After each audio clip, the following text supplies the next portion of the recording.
Hey everyone, let's understand this step by step. This is Leetcode 657, Robot Return to Origin. So the question says, we have a robot starting at position 0, 0, and it is given a sequence of moves. Each move can be right, left, up, or down. And after performing all moves, we need to check, does it come back to 0, 0 or not? If yes, return true, otherwise false. Now how do we think? If we try to simulate every path step by step, that works. But let's think simpler. What actually matters is the final position.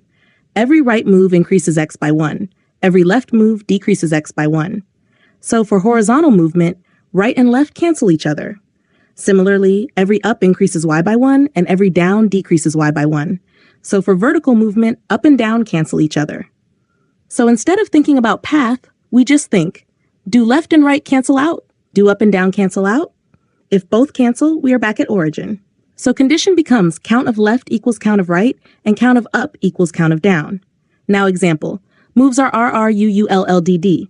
Start at 0, 0. First move R, position becomes 1, 0. Next R, position becomes 2, 0. Next U, position becomes 2, 1. Next U, position becomes 2, 2. Now L, position becomes 1, 2. Next L, position becomes 0, 2. Now D, position becomes 0, 1. Final D, position becomes 0, 0. So we are back at origin. Also, if you notice, right happened 2 times, left happened 2 times, up happened 2 times, down happened 2 times. So everything cancels. That's why answer is true. Now code thinking, we don't actually need to track position. Simplest way is just count. Count how many times L appears, how many times R appears. Count how many times U appears, how many times D appears. If left equals right and up equals down, return true. If you want to simulate instead, take 2 variables, x and y. Start from 0, 0. For each move, update x or y. At the end, check if x is 0 and y is 0.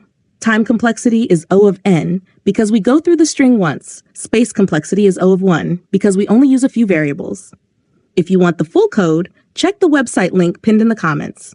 Subscribe for more simple explanations. Happy coding!